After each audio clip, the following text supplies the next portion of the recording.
focus on trying to have people in our environment that embody where we want to be. But a lot of times what we have to first realize before we can get into those environments, we have to look at our environment because the people in our environment embody who we are. So you may not like your friend because of he does this or says this or moves like this, but there's probably some tendency inside of you that you're not acknowledging and holding yourself accountable that's actually mirroring that. And that's why you allow it and accept that relationship in the present in your life. That's what happens because our relationships are truly an embodiment of us. Our environment is embodiment of us. When I was around a lot of single men, in my heart, I wanted to do single men stuff. And I look at my relationships now, all of my men, like guy friends, are married or engaged because I'm working to become what? Married or engaged. We have to embody the principles before we actually get embodied in the person, right? So we have to get right with the integrity, with the principles, with perspective before I truly believe God brings that person to our lives. No, that's real. Yeah. I don't think it's a indifference with said friend. I think it's an acknowledgement of what you're being taught inside of one house is completely different from what's being taught inside of this house. You know what I'm saying? And you're not able to actualize what those differences produce until you're older. That's true. Because we all have choice. Yeah. However, if we're talking about choice in a different way, I may make a completely different choice than what I would had I been given a little bit more insight, a little bit more mentorship in that way, shape, or form. You know what I'm saying? So I agree that what you're saying is you have to be accountable for self, embody said principles to even, let's just use law of attraction, to even attract the energy, the type of person, the type of area, space, any type of area of life that you want to be in. You know what I'm saying? Exactly. I get that. If you're not taught that, where do you learn that? That's a great question. So if you're not taught that in the house to embody these principles, it's kind of like, where do you learn it? I truly believe that it takes a village to raise a kid, right? And we learn from everything, and that's what we should be teaching our kids. Absolutely. So is there somebody in your school that you admire? Do you have a friend that gets to do certain things that you don't get to do? Is there a teacher that says certain things? This is where you find out. And this would be my example or my advice to somebody. If you didn't grow up in a situation where you had the right environment that you would, want to be in, you weren't exposed to certain things. My thing is, you have to be better with asking questions. I think a lot of times we live the answer instead of living the question, because more powerful questions that we ask ourselves are going to get us to more powerful answers that we create in life. A lot of times we're not asking our parents, why do we live in this house versus a bigger house? Because you can't afford it. Why can't you afford it? Because I work here. Well, why do you work here? Because I didn't go to college. Why didn't you go to college? Because I didn't know. Well, teach me about this. You see, just asking a few questions will get you to the root of what? The answer that you really seek.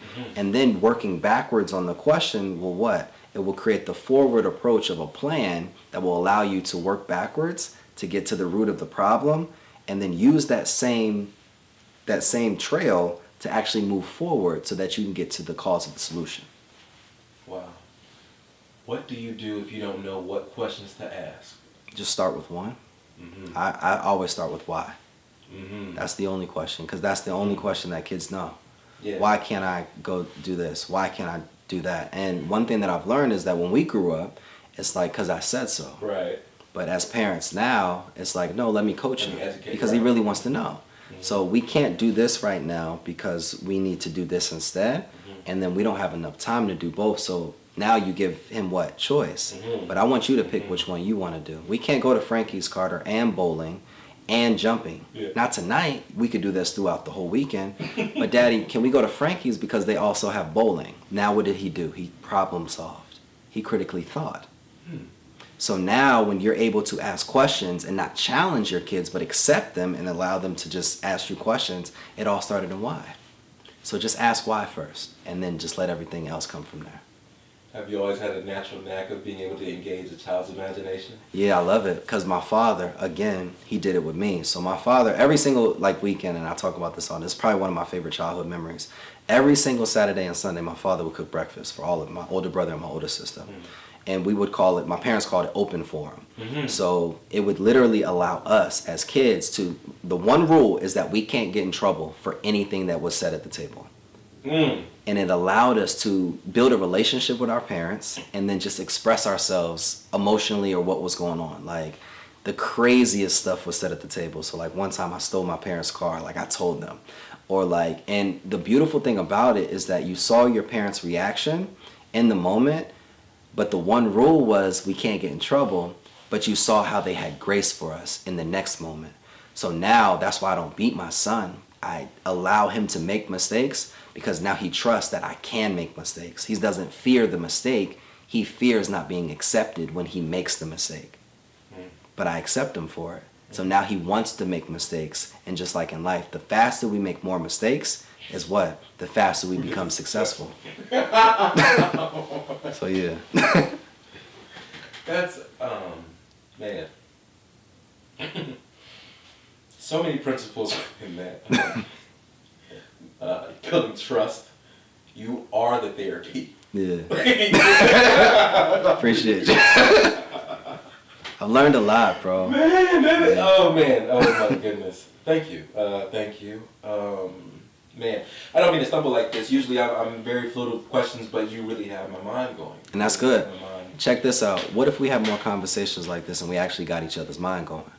See, as black men, as black people just in general, not even just a black thing, and like as people in general, we don't have these conversations. Right. We accept the other person's opinion without saying, hold on, go a little bit deeper in that. Another thing that I use, and then I learned this from a white friend of mine, Stuart Watson, shout out to him, 10-time Emmy Award winner, four Peabody, super dope. He was a former journalist. He always says during an interview, I don't understand, even if he understands. Wow. You know why? I think I'll be taking that. Because when you don't understand, what does the person have to do? Explain. Exactly, and what are you doing when you're explaining something?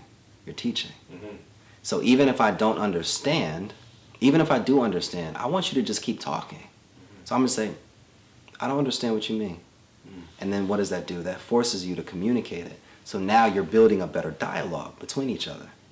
Or just ask, well, why do you think that way? That's it. Why and I don't understand. Just that's the only two things that you got to use to continue to keep conversations going. Because it forces people to continue to keep them going. Well stated. Well stated. I think that's a prevalent challenge for many of the people that I've come across just through my walk of life. I'll say it that way. The reason I say that is that at different times people may say, that's too deep. Why do you think that? How would you measure deep? Matter. You see how we just asked? That would be my question back. So that's too deep. What's your measure of deep? Because now you create a gauge of what they feel like is deep. Rich to me may be $2 billion. Rich to you may be $20,000. Because you grew up in a single parent household with 6 kids. $20,000 is like a millionaire. I didn't. You see what I'm saying? So just ask like, well, what's your measure of that word? How would you define that word? See, words, if we really understand them, your definition of a narcissist may be completely different than mine. Absolutely. Completely different. If you think about the average person in Charlotte that watches the news, they read at an 8th grade reading level. 8th grade. So we can't use narcissist. We can't use manipulation. We can't use words like that. You know why? Because they don't understand them. Not saying they're dumb, not saying they're stupid. They just, exactly. It's just, I don't understand that. So now the rest of the sentence, I didn't catch it. I didn't understand it. So now this is too deep because it's outside of the bounds of my learning or my knowledge. You know why Trump got elected? Because how did he speak? He spoke at a 3rd grade level, whereas Rubio and the other guy that was running, they spoke at what? A 10th grade level. So he spoke to the masses. The masses don't have college degrees. How important is it to always, excuse me, no. The real question is, what do you consider your environment that you're aware of? Ask me that again. When someone tells me, your environment, I think of, at best, North Carolina. Okay. I born and raised Charlotte. I went to North A&T for some years. Moved back to Charlotte. I've traveled outside of the state to visit places. I'm still here in Charlotte, right? For a variety of people, not saying everyone by any means, because I know people who have, gone and moved. My brother lives in New York now, no problem. It's just that, just as you mentioned statistics, a greater majority of black people have not migrated to a different location. Their community is still confined to where they go. That makes sense. Proper? Yeah. So, I guess so I'm gonna answer this in two ways, if that's Please. okay. Absolutely. Have you heard of the story of the coffee bean? I believe so. But please. So I truly believe that I am the environment, and I believe that I am a coffee bean. And why? So if you boil, like if you have boiling water and you put an egg in it, what's gonna happen? The egg's gonna, the outside is gonna soften, right? Or the inside's gonna, it's gonna change though. Change, yes. Right? If you put anything into boiling water, most cases it's gonna change. Yes. But what happens when you put a coffee bean in boiling water? It changes the direction of the water. It doesn't change the bean. So I am the environment. In any space that I go into, I control the room. Every single time. Because I'm not going to allow an environment to shift what God put me on this earth to do. And that's to be a vessel. In any space. So if we operate as vessels, then we operate in God's plan.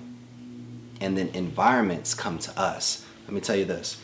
If you think of a tree, and it talks about it a lot in the Bible. If you think of a tree, does a tree move? No. Does a tree have to market itself? No. But a tree bears fruit. Yes. The fruit that it bears, does it eat?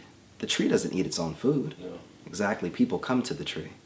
So if I stay planted in the purpose of that I have in this world, then the fruit that I bear through the work and through the sowing season, people will come to the tree.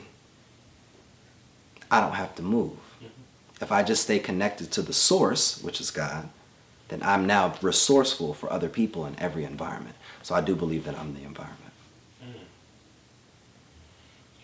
How do you walk the earth with this esoteric ideology and real vision for how your day-to-day moves? That goes back to my environment. That was the second way, right? So all of my friendships are an embodiment of who I'm walking to be, not who I am right now. I feel very uncomfortable around my friends.